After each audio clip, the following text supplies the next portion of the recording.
एक पंक्ति में कह रहा हूँ, अगर आपने हजारे प्रसाद द्विवेदी या द्विवेदी युग को नहीं पढ़ा तो साहित्य को पढ़ने की कोई जरूरत नहीं है। बहुत बहुत धन्यवाद, बहुत बहुत आशीर्वाद।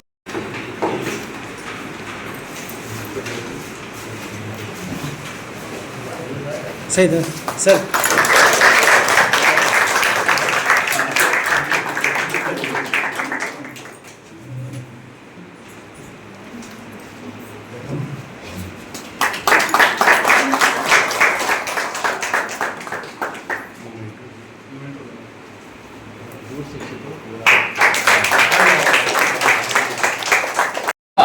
दक्षता साथ ही साथ अराता में जिनको महारत हासिल है, ऐसे आपके विभाग को अध्यक्ष के रूप में मिले हैं।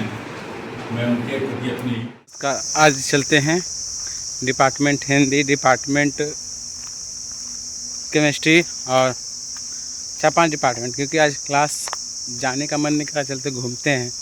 क्योंकि मेरा भी 30 तारीख से है इंटरव्यू, तो क्या क्या वहाँ पूछा जाता है 1-2 दिन में तो पता चल जाएगा, आज और कल। क्योंकि किस टॉपिक से पूछा जाता है, क्या पूछा जाता है, अभी ज़्यादा हिंदी डिपार्टमेंट, क्योंकि एक भैया हैं उनका इंटरव्यू है आज। तो चलते हैं।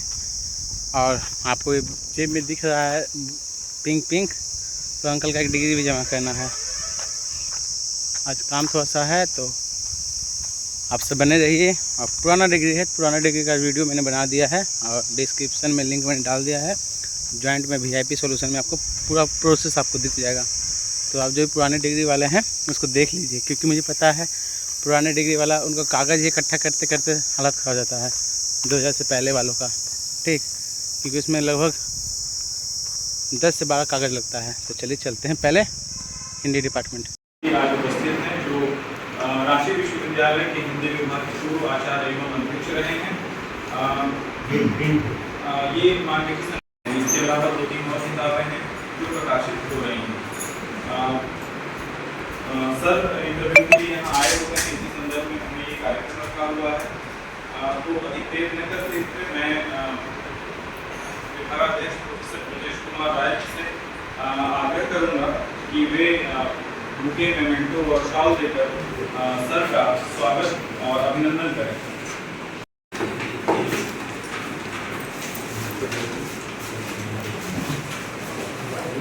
सही सर।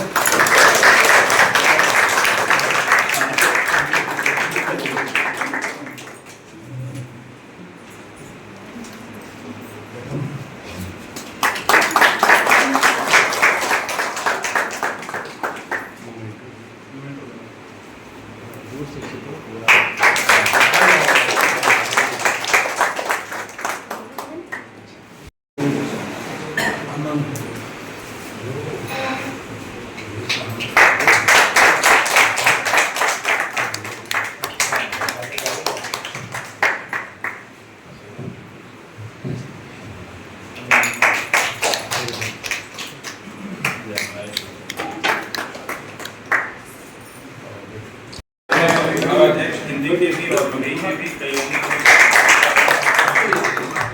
बात डॉक्टर आनंद कुमार नामों सुनो, डॉक्टर अनुज कुमार तरुण जी हैं, विभाग में आए और यहाँ अपनी सेवा दे रहे हैं। डॉक्टर अम्बे कुमारी मैडम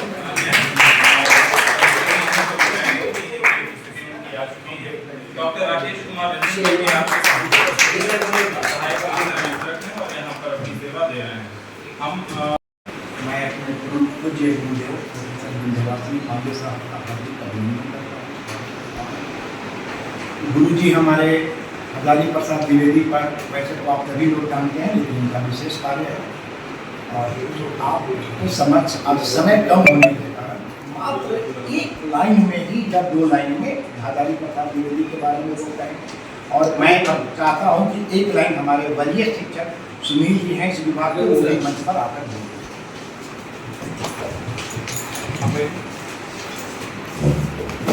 बिना भूमिका के समय बहुत कम है, मात्र 1-2-3 पंक्तियों में बोलने की बात है। जैसा कि आप जान रहे हैं, बहुत लोग नहीं जान रहे हैं, हजारी प्रसाद सुन लीजिए ध्यान से, हजारी प्रसाद द्विवेदी के केवल सर अध्येता ही नहीं हैं, बल्कि द्विवेदी जी की परंपरा को आगे बढ़ाने वाले, मतलब संक्षेप में कि उनके नाती भी सर हैं, इसलिए आप ताली बजाइए। हिंदी साहित्य जगत में कोई नहीं ऐसा आदमी है कि नहीं जानता है, क्या हाँ जाने बोले नहीं। और उनके नाती को आप देख रहे हैं, हम लोगों के लिए, सभी पीढ़ी के लिए सौभाग्य की बात है। और जब हम लोग का इंटरव्यू हो रहा था, हम लोग के प्रोफेसर के इंटरव्यू में आए थे, कैंडिडेट है, भूमिल की किताब है, इसका नाम है सुदामा पाणे का प्रजातंत्र। इसमें एक पंक्ति है कि आम को आम और चाकू को चाकू कहना सीखिए। सबसे बड़ी विशेषता, विद्वान बहुत लोग हैं, किताब बहुत लोग लिखे हैं, लेकिन सर की बड़ी सबसे विशेषता है कि भरी सभा में भी सत्य को सत्य और सत्य को सत्य कहते हैं। यह इनके व्यक्तित्व की सबसे बड़ी विशेषता। जब मैं रांची जाता हूँ तो सर पर पहले 10 मिनट बोलता हूँ, उसके बाद व्याख्यान देता हूँ। अब समय समाप्त हो रहा है, डरिए नहीं, अब समाप्त कर रहे हैं। और द्विवेदी जी ने लिखा है कि किसी से भी नहीं डरना, गुरु से भी नहीं, मंत्र से भी नहीं, वेद से भी नहीं, लोक से भी नहीं। कब नहीं डरिएगा? जब सत्य के रास्ते पर रहिएगा, तब गलत के रास्ते पर रहिएगा,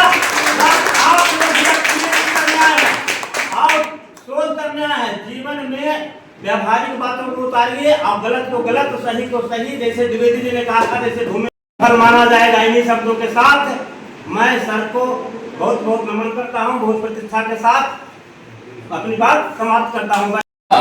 दक्षता, साथ ही साथ अराता में जिनको महारत हासिल है, ऐसे आपके विभाग को अध्यक्ष के रूप में मिले हैं।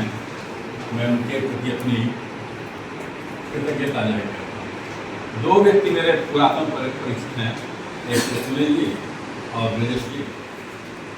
अब ये अलग की बात है कि संयोजन में आया था इन लोगों के उन्नयन वाले कार्यक्रम में, और मुझको इन लोगों को पहचानने की का अवसर मिला।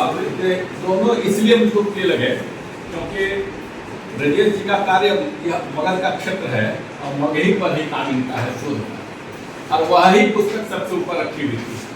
अनुशासन यदि मुझको यह है, आदेश मुझको यह है कि 2 मिनट में समाप्त करने का अनुरोध कर सकते हैं, मगर है कि दूसरी परंपरा यदि है तो सर का जो आदेश है उसके दूसरी परंपरा थोड़ी सी चाहिए। अतः ये बात का, और सुनील जी का है कि इनका ब्रजेश जी का कार्य मगही पर था। हाँ, क्या विषय था आपका? मगही लोक साहित्य की सामाजिक संस्कृति। और यह लोक साहित्य की ही बात थी कि मेरी पत्नी ने देखा उस पुस्तक को, तो कहा कि थोड़ा मैं देखूंगा, देखूंगी, छोड़ दीजिए। तो मैंने छोड़ दिया, अभी वो पढ़ रही है। आने के 1-2 दिन पहले की यह घटना है, और इन्होंने भी अपनी पुस्तक को पहले ही रखा था, और उस पर आज हिंदी साहित्य का मध्यकाल और आचार्य द्विवेदी साहित्य, ऐसा ही कुछ था उसका शीर्ष। तो कुछ विरोधी थे सर के भी, क्योंकि सर बहुत ही अधिक आपके ब्रजेश जी बहुत एक्टिव हैं। और यह भी चीज़ है कि समन्वय की स्थिति होती है, जहाँ भी प्रशासनिक कोई द्वंद्व खड़ा हो, अव्यवस्था हो, तो ब्रजेश जी को आप इस विश्वविद्यालय में उपस्थित पाएंगे, और उसका समझ भी करना इनको ज्ञात है कैसे किया जाता है। कल तक यह विषय जो मेरे सामने था वह था कि हिंदी साहित्य को आचार्य हजारी प्रसाद द्विवेदी की देन। तो द्विवेदी, और आज हमने सुबह में इन्होंने मुझे, मगर हजारी प्रसाद द्विवेदी कहते हैं कि सीधी रेखा खींचना बड़ा कठिन है। तो यह जो सामान्य सा विषय दिख रहा है उसमें अनेकानेक शामिल हैं, समाहित हैं। कि एक होता है लोकवाही। रामचंद्र शुक्ल का कहना है कि शास्त्र से जो लोकवाही है वह उसको वो एक प्रश्न चिन्ह खड़ा करता है, वह स्वीकार्य नहीं है। और द्विवेदी जी का कहना है कि वही तो लोकग्राह्य है। अगर इन 2 चीजों को एक अभिभूत कर सकता है, शास्त्र क्या है? अभिज्ञात ज्ञापितम शास्त्रम, जो आपको ज्ञात न हो उसको शास्त्र ज्ञापित कर देता है, बता देता है। यह शास्त्र है आपका आचार्य रामचंद्र शुक्ल के द्वारा, जो कि लोक शास्त्रों के बाहर जो चीजें हैं उनको कहते हैं लोकग्राह्य। और द्विवेदी ये कहते हैं कि जो चीजें हैं वो बाह्य कहते वही तो ग्राह्य है। और यही है आपका कि शास्त्र यानी तुलसी और लोक यानी कबीर। ये कबीर और तुलसी के बीच के इसी को चौथी नाम कहते हैं प्रतिपरंपरा। प्रतिपरंपरा देखिए जो चीजें हैं अभिभूत आपको करती हैं वो एक क्षण के लिए आपको रोमांचित कर सकती है, और वही आपको बहुत सारी चीज बहुत मैं तो सब यह तो आग्रह करूंगा कि आप हिंदी साहित्य के अनुरागी हैं और शोध करने आपको आपका करना आपको उद्देश्य है, तो मैं यह अवश्य चाहूँगा कि आप आचार्य हजारी प्रसाद द्विवेदी के निबंधों से गुजरिए। बिल्कुल आप किसी भी, और मेरा अपना जीवन का अनुभव करता हूँ कि कोई भी विषय मुझको अचानक दिया गया हो बोलने के लिए, और यदि मैंने खोला है वो जो ग्रंथावली है आचार्य हजारी प्रसाद द्विवेदी की, उस 9वां और 10वां निबंध विषय है, तो आप 9वां या 10वां कोई भी खोलिए, संयोगात आपको निश्चित रूप से जो विषय आपको दिया गया है उससे संबंधित न मिल जाए तो मुझको याद कीजिएगा कि वृथा मैंने कहा था, निरर्थक मैंने कहा, कहीं से भी। इनका कहना है कि हम लोगों ने द्विवेदी जी का मूल स्वर क्या है? मनुष्यता, मानवता, उद्धार, मनुष्य को इसी रूप में देवत्व की श्रेणी तक ले जाना, यह आचार्य हजारी प्रसाद जी का उद्देश्य है। उनके साहित्य का पूरा जो धुरी में, परिधि में, अगर बिंदु में अगर कोई चीज है तो वो है कि मनुष्य को देवत्व तक पहुंचाना। अब देवत्व तक आप कैसे पहुंचाएंगे? इसके लिए वो कहते हैं कि अपनी जो पुरानी भूलें हैं उनको आप स्वीकार कीजिए। अनेकानेक जो स्तर है जातियों के, प्रताड़ना जो दी गई है, जाति प्रथा के कारण जो एक बड़ा वर्ग आपका उपेक्षित रहा है, तो वो कहते हैं प्रायश्चित घड़ी नाम के निबंध में कि भूल हमने कम किया है, कितने लोगों को हमने दबा कर रखा है। जब जब आप उठना चाहेंगे तो आपके पाँवों को पीछे से खींचेगा। यह धरातल की बात है, जब यह इसे ध्यान में रखें। मुझे लगता है बार बार अध्यक्ष महोदय देख रहे हैं, अतः मैं इतना ही कहूँगा कि जो अभिभूत करे आपको वो एक क्षण के लिए, और जो आपको अपने सहमत कर ले वो चिरंतन होता है। द्विवेदी साहित्य चिरंतन है, और शास्त्रीय जो बातें होती हैं उससे अलग हटना, यही माने तुलसी से, शास्त्र से लेकर के बाहर आना, कबीर तक आना, चौथीराम यादव तक आना, क्या यह आपका दूसरी परंपरा है? उसको ही लोग कहते हैं प्रत परंपरा। यदि अवसर कहीं प्राप्त होगा तो मैं दूसरी परंपरा अपनी परंपरा पर अपने विचार की चेष्टा करूँगा। धन्यवाद।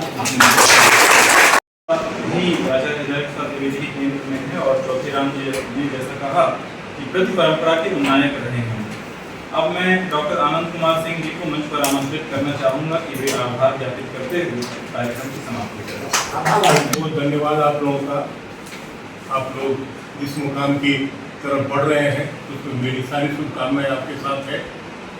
आचार्य जी ने जो कहा, मैं एक पंक्ति में कह रहा हूँ, अगर आपने हजारी प्रसाद द्विवेदी या द्विवेदी युग को नहीं पढ़ा तो साहित्य को पढ़ने की कोई जरूरत नहीं है। बहुत बहुत धन्यवाद, बहुत बहुत आशीर्वाद।